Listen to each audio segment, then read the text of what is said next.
Il voulait d'abord faire de l'Arabie Saoudite un paria, puis a tenté un rapprochement en juillet. Joe Biden, échaudé par les décisions de Riyad sur le pétrole, a nettement haussé le ton mardi contre le Royaume. Il y aura des conséquences pour ce qu'ils ont fait avec la Russie, a menacé mardi le président américain lors d'une interview avec la chaîne CNN, sans préciser de quelle nature elle serait. Il faisait référence à la récente décision de l'OPEP, cartel du pétrole amené par Riyad, de sabrer ses quotas de production, ce qui pourrait faire flamber les cours et donc garnir les caisses de la Russie, qui compte sur ses ventes d'hydrocarbures pour financer la guerre en Ukraine. Au vu des récents événements et des décisions de l'OPEP, le président pense que nous devrions réévaluer la relation bilatérale avec l'Arabie Saoudite, avait déjà dit auparavant John Kirby, porte-parole du Conseil de sécurité nationale de la Maison-Blanche, à la presse. Joe Biden est prêt à travailler avec le Congrès pour réfléchir à ce que doit être cette relation, a aussi assuré ce conseiller.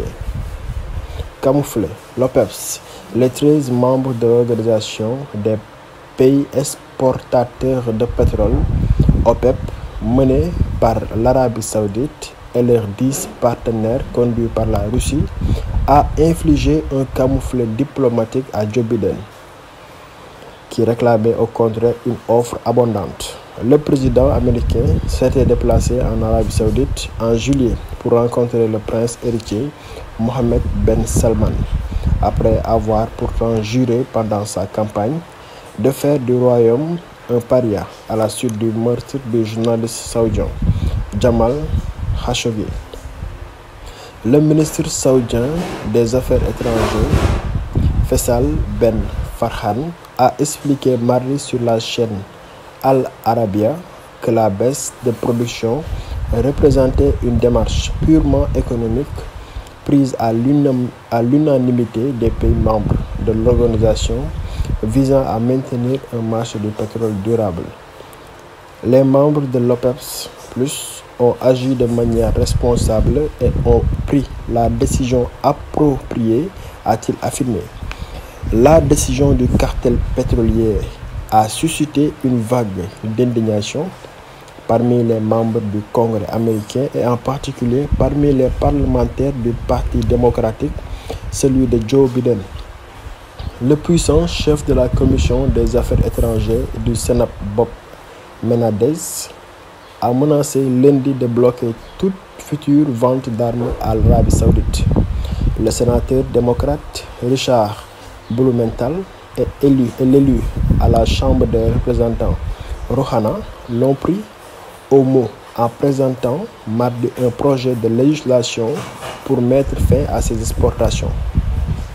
Le partenariat entre les États-Unis et l'Arabie Saoudite avait été scellé après la fin de la Seconde Guerre mondiale, assurant au Royaume une protection militaire contre un accès au pétrole pour les Américains.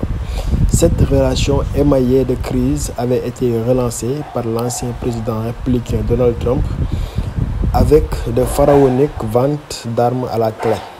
Selon le Stockholm International Peace Research Institute, entre 2016 et 2020, l'Arabie Saoudite a pesé 24% du total des exportations d'armement américaines.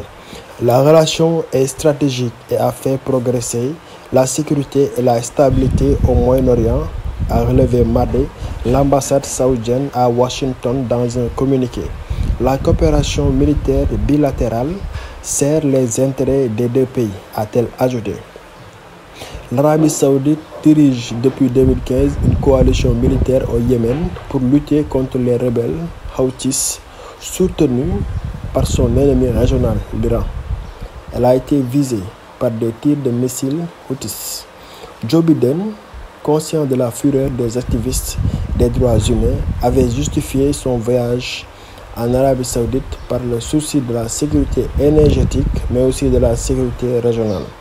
Mais l'image d'un salut familier, point contre point, échangé avec Mohammed Ben Salman, n'en a pas fini de se retourner contre Joe Biden. depuis la décision de l'OPEP, la presse américaine regorge d'éditoriaux assassins sur l'échec de sa diplomatie sur First Bums.